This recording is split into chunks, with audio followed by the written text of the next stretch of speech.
The dust swirled around Sarah Chen's boots as she approached the main gate of Forward Operating Base Crimson. The Afghan sun beat down mercilessly on the concrete barriers and razor wire that surrounded the compound. She pulled her baseball cap lower over her eyes and adjusted the civilian backpack on her shoulders. To anyone watching, she looked like just another contractor or journalist trying to gain access to the base. Private First Class Miguel Rodriguez had been standing guard duty for 6 hours straight. His uniform was soaked with sweat, and his patience was wearing thin after dealing with a steady stream of local vendors, aid workers, and various personnel trying to enter the base. When he saw the small Asian woman approaching in civilian clothes, he straightened up and checked his rifle. "Hold it right there," Rodriguez called out, raising his hand. "This is a restricted military installation. State your business."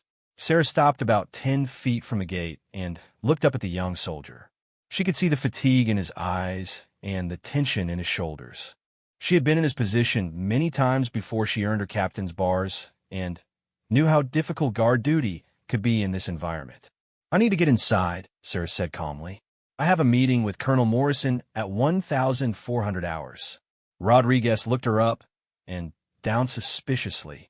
She was maybe 5'4", couldn't weigh more than 120 pounds, and looked like she was barely old enough to drink. Her clothes were dusty from travel, and she carried herself with a confidence that seemed out of place for someone so young and small. "Yeah, right," Rodriguez snorted. "Lady, I don't know what kind of game you're playing, but you can't just walk up here and claim you have meetings with the base commander. Let me see some ID and authorization papers." Sarah reached slowly into her pocket, careful not to make any sudden movements that might alarm the guard. She pulled out a military ID card, but before she could hand it over, Rodriguez stepped closer and grabbed her wrist roughly. "Hey, what do you think you're doing?" he demanded. "I told you to show me ID, not reach around in your pockets. For all I know, you could be carrying a weapon or explosives." The grip on her wrist was tight enough to hurt, and Sarah felt her temper starting to rise. She had dealt with sexism and assumptions about her capabilities throughout her military career, but this level of disrespect was particularly galling. She was about to be briefed on a classified mission that could save American lives, and this overzealous guard was treating her like a potential terrorist.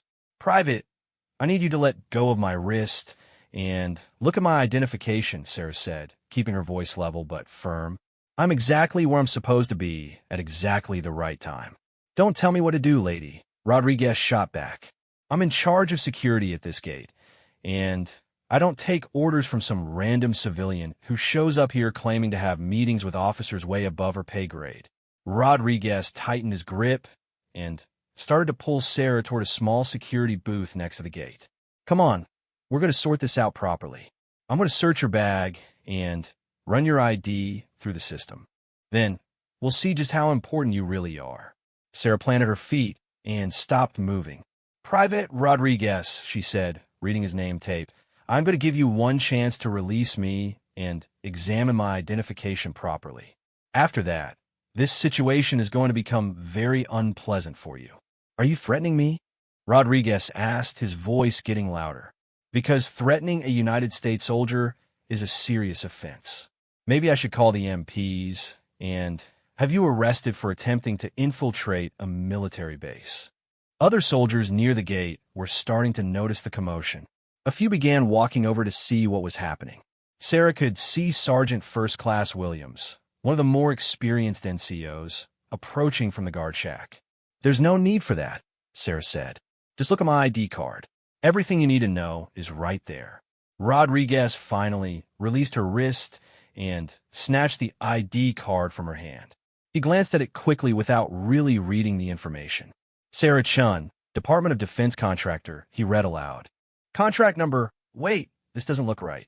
Private Rodriguez, what seems to be the problem here?" Sergeant Williams asked as he reached the gate. "Sarge, this woman is trying to get on base, claiming she has a meeting with the colonel. Her ID looks fake, and she was acting suspicious when I asked to see it. I think we should call this in and have her detained for questioning." Williams looked at Sarah more carefully. Something about her posture and the way she carried herself seemed familiar, but he couldn't quite place it. "Ma'am, I'm sorry for the confusion.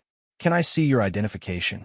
Sarah handed the card to Williams, who immediately did a double take when he read it. His eyes widened, and he looked back at Sarah with a mixture of recognition and concern. "Private Rodriguez," Williams said slowly, "you need to step back and listen very carefully to what I'm about to tell you." Rodriguez looked confused. "What's wrong, Sarge? Is the ID fake or not?" "The ID is real," Williams said. "Very real. Ma'am, I apologize for this incident. Private Rodriguez is new to the base and obviously didn't recognize you." "Recognize her?" Rodriguez asked. "Sarge, I've never seen this woman before in my life. She's just some contractor trying to talk her way onto the base."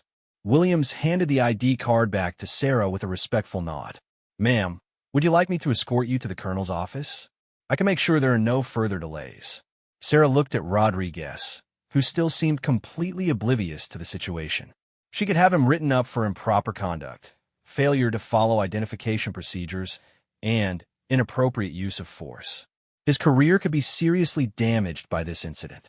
"That won't be necessary, Sergeant," Sarah said. "But I think Private Rodriguez and I need to have a conversation about proper gate security procedures and how to treat personnel seeking access to the base." "What conversation?" Rodriguez protested. "I followed protocol exactly. When someone approaches the gate without proper authorization visible, you detain them and verify their credentials. That's what I did." Sarah looked at him for a long moment. "Private, what does it say on that ID card?" Rodriguez looked down at the card again, this time reading more carefully. "It says, Sarah Chun, Captain, United States Army, Special Operations Command." His voice trailed off as the implications started to sink in. "That's right," Sarah said quietly. "Captain Sarah Chun. And right now, you're looking at the commanding officer of Falcon Team, one of the most elite special operations units currently deployed in this theater of operations." Rodriguez's face went pale. "Mom, I didn't know. You weren't in uniform, and you looked so young, small, female." Sarah asked, "Is there something in the manual that says officers have to look a certain way? Private?" "No, ma'am," Rodriguez said, his voice barely above a whisper. Sergeant Williams cleared his throat. "Private Rodriguez, I think you owe Captain Chen an apology. And then you need to report to the company commander's office to explain how you failed to properly identify a field-grade officer and subjected her to unnecessary detention." Rodriguez looked like he wanted to disappear into the concrete. "Captain Chun, I sincerely apologize for my conduct. I should have examined your identification more carefully before making assumptions about your status or purpose here." Sarah studied the young soldier for a moment. She could see the genuine remorse in his eyes, and she remembered her own early days in the Army when she had made similar mistakes. Everyone deserved a chance to learn from their errors. "Private Rodriguez," she said, "I accept your apology, but I want you to understand something very important. In this job, you cannot afford to make judgments based on appearances. The person you're dealing with might be an enemy combatant, a friendly local, or a superior officer. Your assumptions could get people killed." "Yes, ma'am," Rodriguez said. "I understand." "Good," Sarah said. "Now, I need to get to that meeting. Lives depend on the mission we're about to discuss, and every minute of delay could make the difference between success and failure." Sergeant Williams quickly opened the gate and waved Sarah through. As she walked toward the command building, she could hear Williams beginning what was obviously going to be a very long and uncomfortable conversation with Private Rodriguez about gate security procedures. Sarah checked her watch as she made her way across the dusty compound. She was already 10 minutes late for her briefing, and Colonel Morrison was not known for his patience with tardiness. The mission they were about to discuss was classified at the highest levels, and the window of opportunity for execution was rapidly closing. As she approached the command building, Sarah saw several members of her team waiting outside in full combat gear. Master Sergeant Jake Thompson, her second-in-command, looked up as she approached. "Captain, we were starting to worry about you," Thompson said. The colonel's been asking where you were. Had a slight delay at the gate, Sarah said. Nothing that can't be dealt with later. Are we ready for the briefing? Yes, ma'am, Thompson replied. The whole team's here and ready to go. Intel suggests we have maybe a 12-hour window to execute this mission before the target moves locations. Sarah nodded grimly. The mission they were about to undertake would test every skill she and her team had developed over years of training and combat experience. Success would mean saving the lives of captured American intelligence officers. Failure could mean starting an international incident or getting her entire team killed. As they entered the command building, Sarah pushed thoughts of the gate incident out of her mind. Private Rodriguez would have to deal with the consequences of his actions, but right now, she had more important things to focus on. American lives hung in the balance, and Falcon Team was the only unit capable of getting them home safely. The cool air conditioning of the building provided immediate relief from the Afghan heat. Sarah could hear radio chatter and the constant hum of electronic equipment that marked any modern military command center. Maps covered the walls, marked with various tactical symbols and operational boundaries. Captain Chen, Colonel Morrison's voice boomed from down the hallway. Glad you could finally join us. We have a situation that requires immediate attention. Sarah straightened her shoulders and walked toward the briefing room. Whatever challenges lay ahead, she was ready to face them.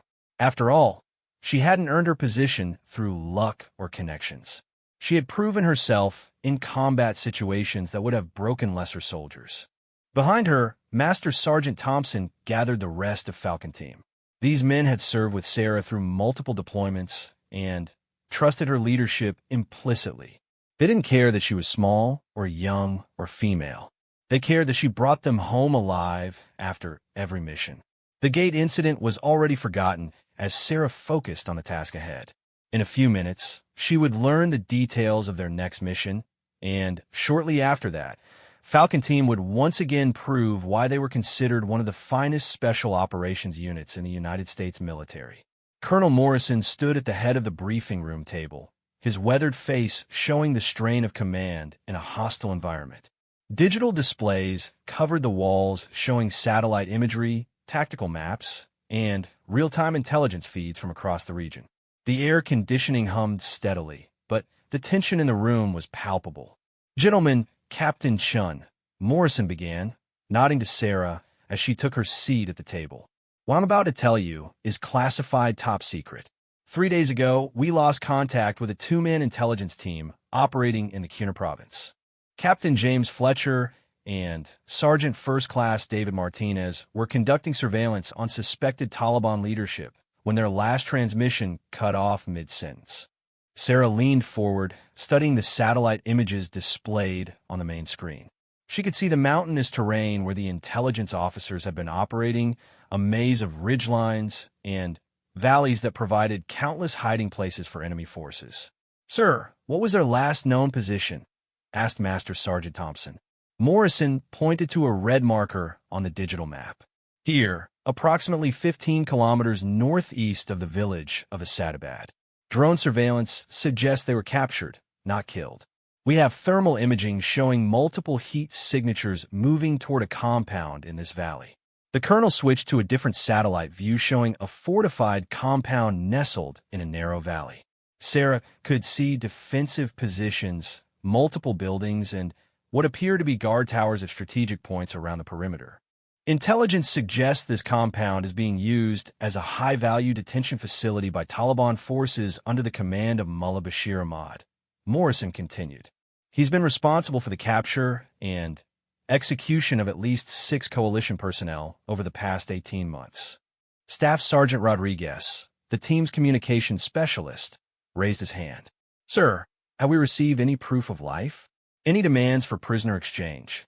Negative, Morrison replied, which makes this situation even more urgent. Our intelligence assets suggest that Ahmad rarely keeps prisoners alive for more than 72 hours unless he plans to use them for propaganda purposes. We're approaching the end of that window. Sarah studied the compound layout more carefully. The defensive positions were well planned, and the approaches were limited by the terrain. Any assault would have to be carefully coordinated to avoid heavy casualties. What kind of force strength are we looking at? She asked. Morrison switched to another display showing intelligence estimates. Approximately 30 to 40 fighters armed with small arms, RPGs, and at least 2 heavy machine gun positions. The compound has been fortified over several months and shows evidence of underground tunnels and bunkers. Sir, interjected Sergeant First Class Williams, the team's demolitions expert. What about air support? Can we coordinate with Apache helicopters or fixed-wing aircraft? That's where this gets complicated, Morrison said grimly. The compound is located less than 2 kilometers from the Pakistani border. Any significant air presence could create an international incident if aircraft stray across the border accidentally. We need a surgical operation that gets our people out without escalating the situation. Sarah looked around the table at her team members. These were some of the finest soldiers she had ever worked with, each one an expert in their specialized field. Master Sergeant Thompson had 20 years of special operations experience. Staff Sergeant Rodriguez could establish communications anywhere in the world. Sergeant First Class Williams could blow up a building or defuse a bomb with equal skill. Sergeant Martinez was a sniper capable of making impossible shots under pressure. Corporal Johnson was a medic who had saved more lives than she could count. Captain Chun, Morrison said, Falcon Team has been selected for this mission because of your unit's success rate and your team's experience with hostage rescue operations. The plan is relatively straightforward, but the execution will be extremely challenging. The colonel activated a tactical overlay showing potential approach routes to the compound. You'll be inserted by helicopter at a landing zone approximately 8 kilometers from the target. From there, you'll move on foot through difficult terrain to reach the compound. Intelligence suggests the prisoners are being held in the main building, but we don't have confirmation of their exact location within the structure. Sarah traced the proposed route with her finger. The terrain was rough, with steep ridgelines and deep valleys that would provide concealment, but also slow their movement significantly. Sir, what's our timeline for the operation? Insertion at 0200 hours tomorrow morning. Morrison replied. You'll have approximately 6 hours of darkness to reach the compound, execute the rescue, and move to the extraction point. Weather forecasts show clear skies, which is good for visibility, but bad for concealment. Thompson looked up from his notes. Sir, what about backup plans if the primary extraction point is compromised? Morrison highlighted several locations on the map. We have 3 alternate extraction zones, but they're all significantly farther from the compound. If you have to use one of the alternates, you'll be looking at a much longer movement under potentially hostile conditions. The briefing continued for another 40 minutes as the team reviewed every aspect of the planned operation. They studied building layouts, guard rotations, communication protocols, and contingency plans for various scenarios that could go wrong during a mission. As the formal briefing concluded, Sarah gathered her team outside the command building. The Afghan sun was beginning to set, painting the sky in brilliant oranges and purples. The temperature was starting to drop as evening approached. All right, people, Sarah said. You heard the colonel. We have less than 8 hours to prepare for this mission, and American lives are counting on us to get it right. Ma'am, Thompson said, this is going to be a tough one. That compound is well defended, and we'll be operating without significant air support. I know, Sarah replied, but that's exactly why they chose Falcon Team. We've done difficult missions before, and we've always brought our people home. Rodriguez was checking his equipment list. Captain, I'm concerned about communications once we're inside the compound. The buildings and terrain could interfere with our radio signals. Good point, Sarah said. Make sure you have backup communication methods ready. We can't afford to lose contact during the extraction phase. Williams was studying photographs of the compound structure. Ma'am, these buildings look like they were constructed with thick walls. Standard breaching charges might not be sufficient if we need to make our own entrances. Bring extra explosives, Sarah instructed. Better to have too much firepower than not enough when lives are at stake. As they discussed technical details, Sarah noticed Private Rodriguez from the gate walking past with his head down. Sergeant Williams was with him, obviously escorting him to face disciplinary action for the earlier incident. Master Sergeant Thompson noticed her attention. "Ma'am, word about what happened at the gate has spread pretty quickly around the base. What are people saying?" Sarah asked. "Mixed reactions," Thompson replied honestly. "Some of the newer soldiers didn't realize who you were and are pretty shocked. The experienced NCOs are talking about how that kid made a serious mistake by not recognizing an officer." Sarah watched as Private Rodriguez disappeared into another building, probably to face a very uncomfortable conversation with his commanding officer. She felt a twinge of sympathy for him, but knew that his actions could have had serious consequences if the situation had been different. "Ma'am," Sergeant Martinez spoke up, "with respect, incidents like that are going to keep happening as long as you keep arriving at gates in civilian clothes without advance notice." "Maybe," Sarah said, "but part of our job is blending in when necessary. If I can't get past the gate guard on my own base, how am I supposed to operate behind enemy lines?" Thompson nodded approvingly. "The captain's right. Special operations requires thinking differently about normal procedures. Sometimes you have to be able to adapt to unexpected situations." Corporal Johnson looked up from cleaning her medical kit. "What bothers me is that he made assumptions based on appearance rather than following proper identification procedures. That kind of thinking can get people killed in combat." "Exactly," Sarah agreed. "But that's a training issue, not necessarily a character flaw.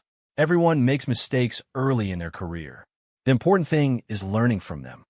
The team spent the next several hours preparing equipment and reviewing mission details. Sarah personally checked every piece of gear, ensuring that each team member had everything they needed for the operation. She verified ammunition counts, communication equipment, medical supplies, and specialized tools required for the mission. As midnight approached, Sarah made her way to the base chapel for a few minutes of quiet reflection. She wasn't particularly religious, but she had developed a ritual of spending time in silent thought before dangerous missions. It helped her focus and prepare mentally for the challenges ahead. The chapel was empty and dimly lit. Sarah sat in one of the wooden pews and closed her eyes, running through the mission plan one more time in her mind. She visualized each phase of the operation, thinking about potential problems and how her team would respond to various contingencies. A soft knock at the chapel door interrupted her thoughts. Master Sergeant Thompson entered quietly and sat down beside her. "Couldn't sleep either?" he asked. "Just thinking through the mission," Sarah replied. "This one feels different somehow." "They all feel different," Thompson said. "That's what keeps us sharp. The day we start treating these operations as routine is the day we make fatal mistakes." They sat in comfortable silence for a few minutes, each lost in their own thoughts about the mission ahead. "Jake," Sarah said finally, "if something happens to me tomorrow, I want you to know that leading this team has been the highlight of my military career." Thompson looked at her seriously. "Ma'am, nothing's going to happen to you. Falcon team takes care of its own, and we're going to bring everyone home safely." "I know," Sarah said, "but if the worst happens, make sure the families know that Fletcher and Martinez died as heroes. Don't let them become forgotten casualties of a war that most people back home don't really understand." "Yes, ma'am," Thompson replied, "but we're going to bring them home alive. That's what we do." As they left the chapel together, Sarah felt the familiar mixture of apprehension and excitement that preceded every dangerous mission. In a few hours, Falcon Team would be flying into hostile territory to attempt one of the most challenging rescues of their careers. The base was quiet now, with most personnel asleep in their quarters. Security lights illuminated the perimeter, and she could see guards walking their posts along the defensive barriers. Tomorrow night, she and her team would be moving through similar darkness in enemy territory, where a single mistake could mean the difference between mission success and catastrophic failure. Sarah checked her watch one final time before heading to her quarters for a few hours of rest. The mission would begin in less than 6 hours, and American lives depended on Falcon Team's ability to execute a perfect operation under extremely difficult conditions. The UH-60 Black Hawk helicopter cut through the Afghan night sky like a ghost, its engines muffled by special noise reduction modifications. Sarah checked her watch in the dim red light of the cabin interior. 02:15 hours. They were 15 minutes into enemy territory and approaching the insertion point. Around her, the 5 members of Falcon Team sat in focused silence, each conducting final equipment checks and mental preparation for the mission ahead. The helicopter's crew chief held up 5 fingers, then closed his fist. 5 minutes to landing. Sarah activated her night vision goggles and looked out through the aircraft's window. The landscape below was a patchwork of rocky ridgelines and steep valleys, barely visible even with advanced optics. This was some of the most unforgiving terrain in Afghanistan, which made it perfect for hiding enemy forces, but extremely challenging for rescue operations. Master Sergeant Thompson leaned close to her ear, speaking just loud enough to be heard over the engine noise. "Ma'am, weather reports show clear skies for the next 6 hours, but there's a possibility of morning fog in the valleys." Sarah nodded, adjusting her gear one final time. Fog could provide concealment for their movement, but would also make navigation more difficult and potentially delay their extraction. Everything about this mission required precise timing. The crew chief held up 3 fingers. Sarah activated her throat microphone and spoke quietly to her team. 3 minutes out. Remember, we move fast and quiet from the landing zone. Primary objective is hostage rescue. Secondary objective is intelligence gathering. Everyone goes home alive. Copy that, Captain, came the whispered responses from her team members. Sergeant First Class Williams had configured his demolition charges for multiple scenarios. If they encountered locked doors or reinforced barriers, he could breach them quickly without bringing down entire structures on top of the hostages. If they needed to create diversions or destroy enemy equipment, he had the tools for those tasks as well. Staff Sergeant Rodriguez was monitoring multiple communication frequencies, listening for any signs that enemy forces had detected their approach. His equipment could intercept radio transmissions, cell phone calls, and even satellite phone communications within a limited range. Sergeant Martinez had his sniper rifle configured for close-quarters combat inside buildings, but could quickly reconfigure for long-range shooting if they needed to eliminate sentries or provide cover for the extraction. His night vision scope could detect human heat signatures through walls in many cases. Corporal Johnson carried medical supplies sufficient to treat serious combat injuries for the entire team, plus the 2 hostages they were hoping to rescue. Her trauma kit included everything needed to stabilize patients for transport back to advanced medical facilities. The helicopter began its descent toward the landing zone, a flat area surrounded by rocky outcroppings approximately 8 kilometers from the target compound. Sarah could feel the aircraft settling toward the ground as the pilots executed a perfect tactical landing. 30 seconds, the crew chief announced. Sarah stood and moved toward the helicopter's side door, with her team forming up behind her in predetermined order. The moment the aircraft touched down, they needed to disembark quickly and move away from the landing zone to avoid detection. The Black Hawk's wheels contacted the rocky ground with barely a sound. The crew chief immediately slid open the side door, and Sarah led Falcon Team out into the cold Afghan night. The helicopter lifted off within seconds, disappearing into the darkness and leaving them alone in hostile territory. Sarah immediately activated her GPS unit and confirmed their position.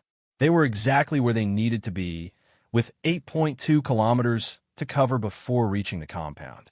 The terrain between their current location and the target was mountainous and difficult, but it would provide concealment from enemy patrols. "Team, sound off," Sarah whispered in her throat microphone. "Thompson, good to go," came the immediate response from her second-in-command. "Rodriguez, communications operational. Williams, demolitions ready. Martinez, weapons ready. Johnson, medical standing by." Sarah checked her compass bearing and began moving toward the target compound. Behind her, Falcon Team fell into a tactical formation that would allow them to respond quickly to contact with enemy forces while maintaining noise discipline and concealment. The first kilometer of movement was relatively easy, following a dry riverbed that provided natural concealment and reasonably level terrain.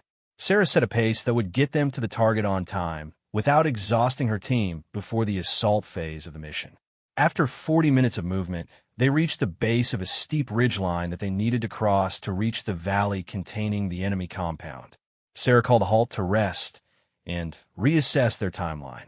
"Rodriguez, any enemy communications?" she whispered. "Negative, ma'am," Rodriguez replied. "I'm picking up some civilian cell phone traffic from villages to the south, but nothing military or tactical in nature." Sarah studied her map using a red-filtered flashlight. They were making good time, but the most difficult part of the movement was still ahead. The ridgeline climb would be physically demanding and would take them across exposed terrain where they might be visible to enemy observers. "Williams, what's your assessment of the compound layout based on the intelligence photos?" Sarah asked. Williams consulted his own map and notes. "Ma'am, the main building appears to have thick stone walls and limited windows. If the hostages are being held inside, we'll probably need to breach at least 2 interior doors to reach them. The guard towers have clear fields of fire across the approaches, so we'll need to eliminate them quickly and quietly." Martinez adjusted his rifle scope. "Captain, I can take out the tower guards with suppressed shots, but only if we can get within 300 meters without being detected. Beyond that range, I can't guarantee silent kills." "That's going to be the tricky part," Thompson observed. "The last 400 meters to the compound are across open ground with minimal cover. We'll be exposed for several minutes during the final approach." Sarah considered their options. The original plan called for a direct assault after eliminating the perimeter guards, but the terrain around the compound was more open than the satellite photos had suggested. "We're going to modify the approach," Sarah decided. "Martinez and Thompson will establish an overwatch position on the ridgeline above the compound. Rodriguez and Williams will approach from the north. Johnson and I will move in from the south. We'll coordinate the assault to hit all guard positions simultaneously."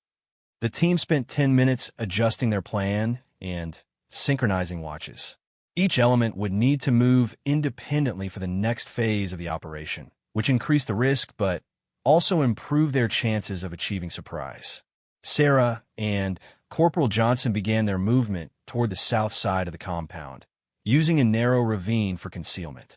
The terrain was rocky and unstable, requiring careful foot placement to avoid creating noise that might alert enemy sentries. As they moved closer to the target, Sarah could begin to make out individual buildings and defensive positions. The compound was larger than it had appeared in the satellite photos, with several outbuildings that hadn't been clearly visible in the intelligence imagery. "Johnson," Sarah whispered, "do you see any signs of prisoner holding areas?" Johnson studied the compound through her night vision scope. "Ma'am, there's a building near the center with barred windows. That would be my guess for a detention facility." Sarah marked the location on her mental map of the compound. Getting to that building would require crossing the main courtyard, which was overlooked by multiple guard positions. Her radio crackled softly with Thompson's voice. "Overwatch in position. I can see 4 guards in the towers and at least 6 more moving around the compound perimeter." "Copy," Sarah replied. "All elements, prepare for simultaneous assault. Execute on my mark." Sarah checked her watch. They were exactly on schedule, with sufficient darkness remaining to complete the mission and reach the extraction point. Everything depended on the next few minutes going according to plan. She could see Rodriguez and Williams moving into position on the north side of the compound. Their movement was professional and silent, barely visible even with night vision equipment. "All elements, stand by," Sarah whispered into her radio. The compound appeared peaceful in the green glow of her night vision goggles. Most of the Taliban fighters were probably asleep, unaware that an elite American special operations team was preparing to assault their supposedly secure position. Sarah thought briefly about Captain Fletcher and Sergeant Martinez. the intelligence officers they were risking everything to rescue. These men had families back home who were probably lying awake, wondering if their loved ones were still alive. All elements, execute, execute, execute, Sarah commanded. The assault began with near-perfect synchronization. Martinez's suppressed rifle eliminated 2 tower guards with precision headshots. Williams and Rodriguez moved quickly across the north wall, using explosive charges to breach the main gate. Thompson provided covering fire from his overwatch position. Sarah and Johnson sprinted across the southern approach, reaching the compound wall just as the first explosions echoed across the valley. The element of surprise was now gone, but Falcon Team had achieved their initial objectives. "We're inside," Sarah reported as she and Johnson climbed through a gap in the defensive wall, moving toward the suspected detention building. The compound erupted in chaos as Taliban fighters responded to the assault. Shouts in Pashto filled the air as enemy combatants tried to organize a defense against the unexpected attack. Sarah could see muzzle flashes from multiple locations as her team engaged enemy forces throughout the compound. The careful planning and months of training were now being put to the ultimate test in live combat conditions. Rodriguez, status report, Sarah called in her radio as she and Johnson moved toward the central building. "North gate secured," Rodriguez replied. "Williams is placing charges on the main building entrance." Sarah reached the building with barred windows and began searching for an entry point. The structure was solidly built with thick walls and reinforced doors that would require explosive charges to breach. "Johnson, cover the rear entrance while I check for prisoners," Sarah ordered. Through one of the barred windows, Sarah could see into a dimly lit room. 2 figures were sitting against the far wall, and even in the darkness, she could tell they were wearing American military uniforms. "Falcon Team, I have visual contact with the hostages," Sarah reported. "They appear to be alive and conscious, preparing to breach." The mission was entering its most critical phase. Getting into the building would be relatively easy with explosive charges, but extracting 2 potentially injured prisoners while under fire would test every skill Falcon Team had developed over years of training and combat experience. The explosion from Williams' breaching charge shattered the reinforced door of the detention building, sending splinters of wood and metal flying across the compound courtyard. Sarah charged through the smoking entrance with Johnson close behind, their weapons raised and ready for immediate action. Inside the building, the air was thick with dust and the acrid smell of explosives. Emergency lighting cast eerie shadows on the stone walls as Sarah moved quickly toward the room where she had seen the American prisoners. "Clear left," Johnson called out, checking a side room that turned out to be empty except for some basic furniture and supplies. Sarah reached the bar door of the detention cell and could see 2 figures huddled against the far wall. Both men looked up as her flashlight beam illuminated the room, their eyes showing a mixture of hope and disbelief. "Captain James Fletcher," Sarah called out. "That's me," came the weak reply from one of the prisoners. "Who are you?" "Captain Sarah Chun, United States Army Special Operations. We're here to get you out." Sarah immediately began working on the cell door lock, while Johnson maintained security in the corridor behind them. The lock was a simple mechanical design, but it was solid and would require either the key or explosives to open. "Williams, I need a small breaching charge at the detention cell," Sarah spoke into her radio. "On my way, Captain," Williams replied. "But we got problems. Enemy reinforcements are arriving from outside the compound. At least 2 vehicles with heavy weapons." Through the building's windows, Sarah could hear the distinctive sound of truck engines and shouted commands in Pashto. The Taliban fighters were organizing a counterattack much faster than their intelligence estimates had predicted. "Thompson, status report from Overwatch," Sarah requested. "Captain, I count at least 15 additional enemy fighters moving into positions around the compound," Thompson replied. "They're trying to surround the buildings and cut off our escape routes." Williams appeared in the detention building carrying his demolitions kit. "Ma'am, this is going to be loud and might damage the cell walls. We need to get the prisoners as far from the door as possible. Fletcher, Martinez, move to the back corner and cover your heads, Sarah ordered. The two intelligence officers struggled to comply with her instructions. Both men showed signs of physical abuse and appeared to have been living on minimal food and water for several days. Captain Fletcher had a visible head injury, while Sergeant First Class Martinez was favoring his left leg as if it might be broken or severely sprained. Williams attached a small explosive charge to the cell door lock and activated the timer. 30 seconds, he announced. The explosion was smaller than the door breach, but still powerful enough to shatter the locking mechanism completely. Sarah immediately pulled open the cell door and entered to assess the prisoner's condition. Johnson, I need medical evaluation on both subjects, Sarah called to her medic. Johnson quickly examined both men using her flashlight and medical kit. Captain Fletcher has a probable concussion and multiple contusions. Sergeant Martinez has a fractured left tibia and signs of dehydration. Both men are mobile, but will need assistance during movement. Can they make it to the extraction point? Sarah asked. With support, yes, Johnson replied. But we need to move slowly and carefully, especially with Martinez's leg injury. The sound of gunfire outside the building was intensifying as Falcon Team engaged the growing number of Taliban reinforcements. Sarah could hear the distinctive crack of Martinez's sniper rifle from the overwatch position, indicating that he was engaging targets at long range. All elements, this is Falcon 6, Sarah spoke into her radio. We have the hostages and are preparing to move to the extraction point. What's our exit situation? Falcon 6, this is Thompson, came the immediate reply. The north and east exits are compromised.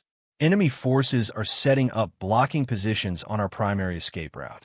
Rodriguez's voice crackled through the radio. Captain, I'm picking up radio chatter suggesting they're calling for additional reinforcement from nearby villages. We could be looking at 50 or more fighters within the next hour. Sarah helped Captain Fletcher to his feet, while Johnson constructed a makeshift splint for Sergeant Martinez's leg injury. Both men were weak, but determined to cooperate with their rescue. Ma'am, Fletcher said, there's something else you need to know. We were captured because someone leaked our mission details to the Taliban. This whole operation might be compromised. Sarah felt a chill that had nothing to do with the Afghan night air. If their current mission had been compromised, it might explain why the enemy response had been so swift and well-organized. Do you have any idea who might have leaked the information? Sarah asked. Negative, Fletcher replied. But the Taliban fighters knew exactly where we would be and when. It wasn't a chance encounter. This information changed everything about their extraction plan. If the enemy knew details about their rescue mission, they might also know about the planned extraction points and helicopter arrival times. Rodriguez, I need you to contact base immediately, Sarah ordered. Tell them we have reason to believe mission security has been compromised. We need alternate extraction arrangements. Copy that, Captain, Rodriguez replied. But communications are being jammed on several frequencies. I'm having trouble getting a clear signal back to base. Williams appeared at the detention building entrance. Ma'am, we need to move now. Enemy forces are starting to concentrate on this building, and I don't have enough explosives to hold them off indefinitely. Sarah made the decision that every special operations leader dreads making. They would have to modify their plan completely and improvise an escape route through hostile territory while carrying 2 injured prisoners. All elements, new plan, Sarah announced over the radio. We're moving to extraction point Charlie. That's the most distant alternate, but it might be our only option if the primary sites are compromised. Thompson's voice came back immediately. Ma'am, extraction point Charlie is over 12 kilometers from our current position. With injured personnel, that's going to take hours of movement through enemy territory. I know, Sarah replied, but we don't have a choice. We can't leave Fletcher and Martinez behind, and we can't stay here with enemy reinforcements arriving. Sarah helped Martinez to his feet, with Johnson supporting his injured leg. Fletcher was able to walk independently, but moved slowly due to his head injury and general weakness. Williams, can you rig any delays or obstacles to slow down pursuit? Sarah asked. Yes, ma'am, Williams replied. I can set up some surprises that should discourage them from following too closely. The team began moving through the compound toward the southern exit, which appeared to be the least heavily defended route out of the area. Taliban fighters were concentrating their efforts on the north and east sides, apparently expecting the Americans to retreat the way they had entered. As they moved across the compound courtyard, enemy gunfire erupted from multiple positions. Sarah could see muzzle flashes from windows and rooftops as Taliban fighters tried to pin down the escaping Americans.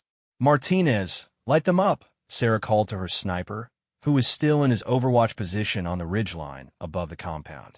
Martinez's rifle began firing rapidly, each shot carefully aimed at enemy fighters who were exposing themselves to engage Falcon Team. His precision shooting forced the Taliban combatants to take cover and reduce the volume of fire directed at the escape route. Thompson, we need covering fire while we move the hostages, Sarah requested. Thompson immediately began engaging enemy positions with his assault rifle, laying down suppressive fire that allowed Sarah's group to move across the open areas of the compound. The team reached the southern wall of the compound, where Williams had prepared an explosive charge to create an exit point. The detonation blew a gap in the stone wall large enough for the team to move through while carrying the injured prisoners. All elements were outside the compound and moving toward Extraction Point Charlie, Sarah reported. Enemy contact continues, but we're maintaining freedom of movement. As they began their long journey through hostile territory, Sarah couldn't help but think about the intelligence that Fletcher had shared. Someone with access to classified mission information had betrayed American personnel to the Taliban. That betrayal had nearly cost Fletcher and Martinez their lives and was now putting Falcon Team at serious risk. The terrain outside the compound was even more challenging than their approach route had been. Rocky slopes and steep ravines slowed their movement significantly, especially while supporting two injured men who were already weakened by days of captivity. Johnson, how are our patients holding up?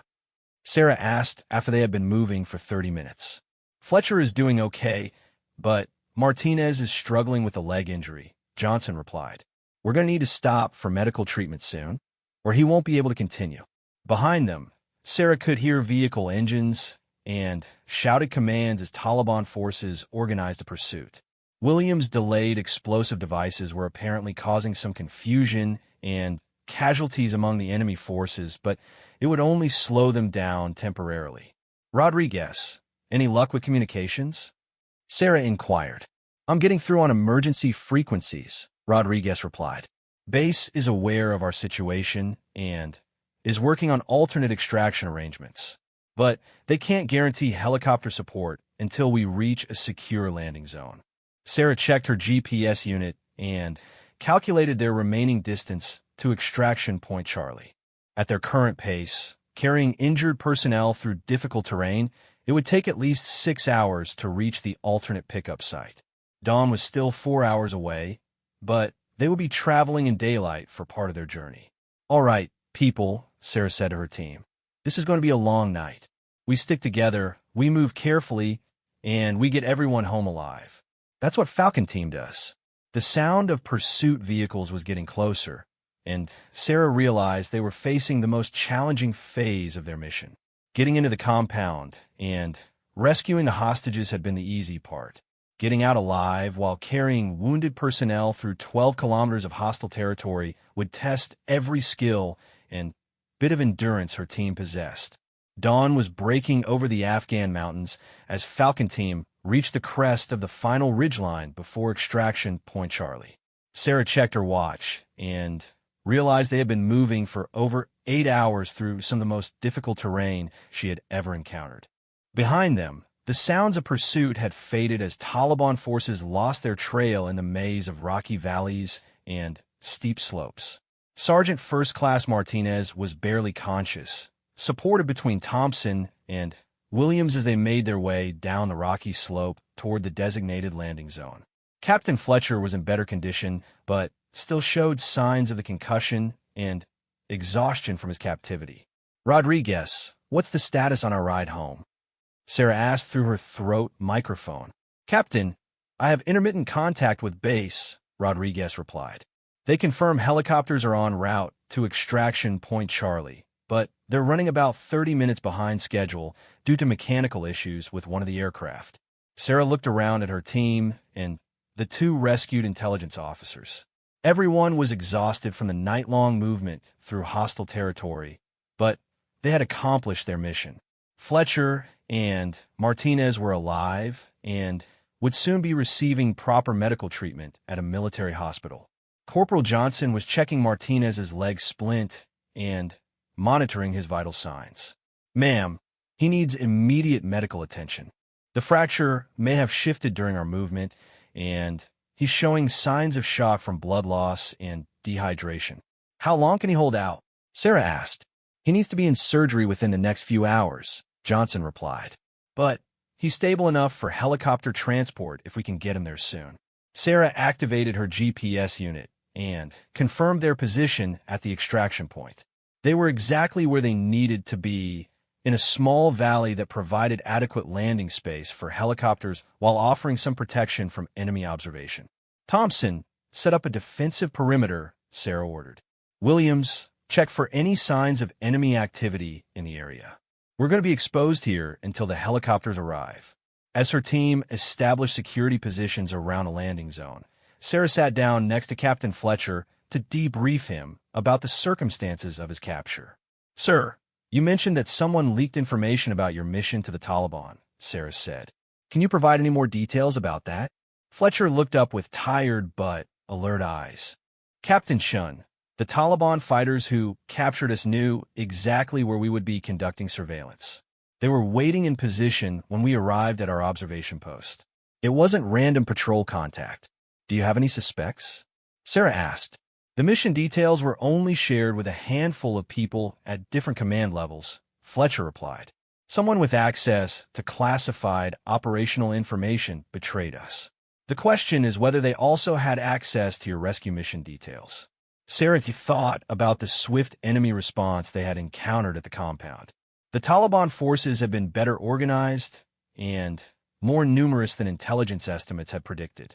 "Sir, do you think our rescue operation was compromised as well?" "It's possible," Fletcher said. "But if it was, why didn't they set up a more effective ambush?" "Your team seemed to achieve tactical surprise initially." Rodriguez interrupted their conversation. "Captain, I'm receiving radio traffic indicating that Taliban forces are still searching for us, but they're concentrating their efforts in the wrong areas. Whatever trails we left seem to have confused them." Williams returned from his reconnaissance of the surrounding area. "Ma'am, the landing zone is clear, and I don't see any signs of enemy activity within visual range. But there are several positions where observers could be hidden if they know we're here." The distinctive sound of helicopter rotors began echoing across the valley, still distant but growing stronger. Sarah felt a surge of relief as she realized that extraction was finally at hand. "All elements, prepare for helicopter pickup," Sarah announced. "Martinez goes on the first bird with medical personnel. Everyone else loads according to standard evacuation procedures." As the helicopters approached the landing zone, Sarah reflected on the mission they had just completed. Despite complications and unexpected challenges, Falcon Team had successfully rescued 2 American intelligence officers from enemy captivity. They had proven once again that elite special operations units could accomplish missions that seemed impossible under normal circumstances. The first helicopter, a medical evacuation variant, touched down in a cloud of dust and immediately disgorged a team of flight medics who began working on Sergeant Martinez. Johnson provided a rapid medical briefing while the medics prepared Martinez for transport. "Captain Shun," one of the flight medics called out, "we need to get this man to a field hospital immediately. His condition is more serious than your initial reports indicated." "Understood," Sarah replied. "How long until you can have him in surgery?" 45 minutes if we push the aircraft to maximum speed," the medic answered.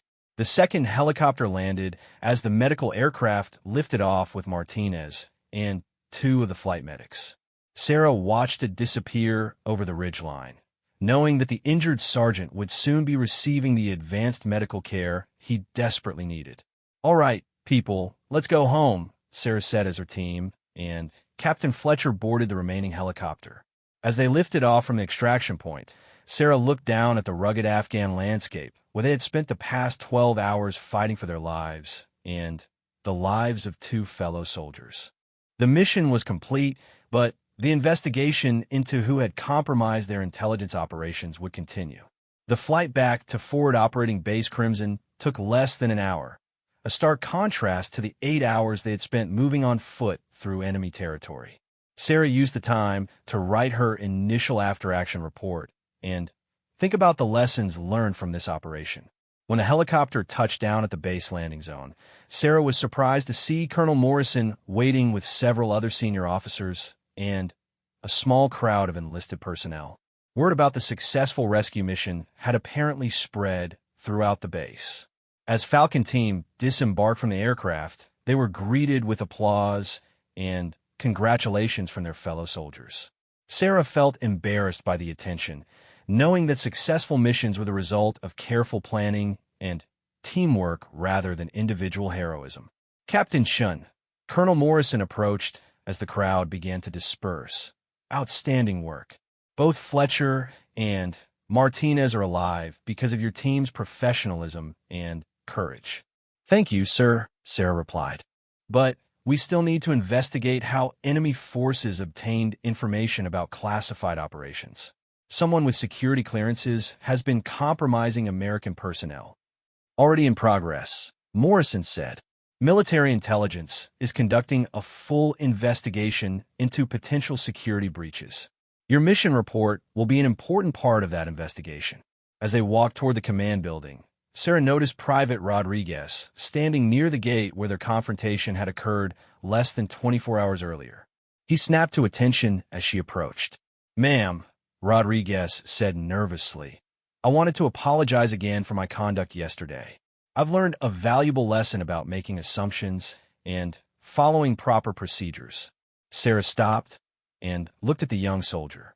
She could see genuine remorse in his eyes and recognized the kind of character that could learn from mistakes and become better.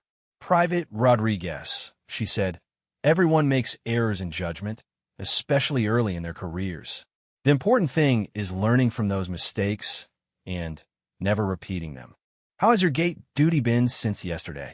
"Ma'am, I've been much more careful about properly examining identification and treating all personnel with appropriate respect, regardless of their appearance or civilian clothing." "Good," Sarah said. "That's exactly the kind of attitude that will make you a better soldier and potentially save lives in the future."